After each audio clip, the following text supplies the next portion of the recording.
ఉన్నాడు శివుడు. ఆయన ఆ వృషభేశ్వర వ్రతం, ఆయన వృషభేశ్వరుడు, ఆయన కాళేశ్వరుడు, అన్ని రకాలుగా అదొక వ్రతం. ఆ వ్రతము ఒక ఆమె చాలా మహాభక్తురాలు శివుడికి. ఆమె ఎప్పుడు ఆ స్వామి వ్రతం చేస్తూ ఉన్నది జీవితం అంతా.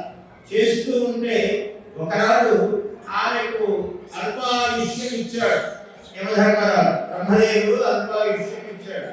అయితే ఆమె ఏం చేసిందంటే ఆ తల్లి ఎప్పుడు ఈ వ్రతం చేస్తూ వివాహం చేసుకున్నది. ఈమె భర్త అల్పాయుష్కుడు అని రాశాడు బ్రహ్మదేవుడు. ఈమెకి ఎవరు భర్త అవుతారో ఆయన. ఈమె మహాపతివ్రత శిరోమణి నిరంతరము ఆ వ్రతము చూస్తూనే ఉన్నది. సరే, వాళ్ళిద్దరికి వివాహమైనది. అయ్యాక మొదటి రోజు శయ్యావారంలో పడుకొని ఉన్నాడు.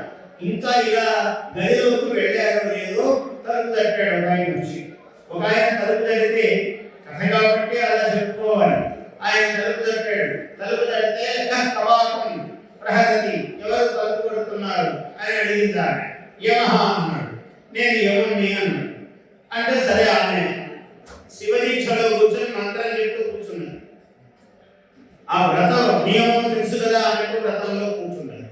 సరే, తలుపు తీస్తే చక్కగా పద్ధతి ప్రకారం రావాలనుకున్నాడు యముడు. ఆయన రాదలుచుకుంటే తలుపులేం అవుతాయి, అందువల్ల లోపలికి రానే వచ్చాడు.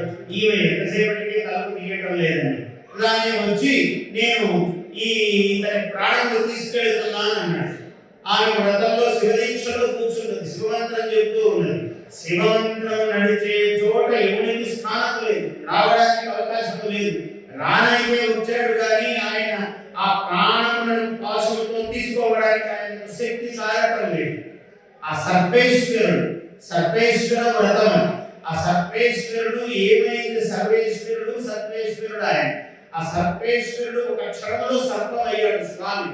శివుడు అక్కడ ప్రత్యక్షమై ఒక మహాసర్పం అయ్యాడు. అయి యముణ్ణి కాటు వేశాడు. ఇక్కడైనా సాధ్యమా? ఒక శివుడు లీల తప్ప ఎక్కడ సాధ్యం కాదు.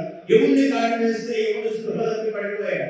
ప్రాణం పోయినంత పని అయింది. పాపం చిత్రగుప్తుడు గబగబా వెళ్ళి అవన్నీ గంగాధరం తెచ్చి ఆయన తల మీద గంగ మీదనే ఆధారపడాలి. మళ్ళీ ఆ నీళ్లు తల్లి నెమ్మదిగా ఈయన లేపి నిలబెట్టాడు.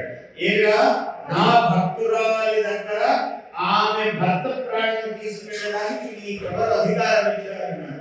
స్వామి, అపరాధం మన్నించండి అన్నాడు. ఈమె నిరంతరము సర్వేశ్వర వ్రతం చూస్తూ ఉన్నది, నన్ను ఆరాధిస్తూ ఉన్నది. నేను సర్పభూషణులను నేను అనుగ్రహిస్తున్నాను, నువ్వు రావడానికి అవకాశం లేదు, వచ్చావు, అపరాధం చేసావు అన్నాడు. అంటే పాపం అడుగులు వెనక్కు వేస్తూ భయంతో నాకేదో ఈ క్షణానికి ప్రాణభిక్ష పెట్టినావు స్వామి, నీ దయతో నేను మళ్ళీ బ్రతికి నా పనేదో నేను చేసుకుంటాను పొద్దున్నుంచి అని ఆయన అడుగులు వెనక్కు వేసుకుంటూ క్షమానుభవం అనుకుంటూ వెనక్కు వెళ్ళిపోయాడు యమధర్మరాజు చిత్రగుప్తుడితో సహా.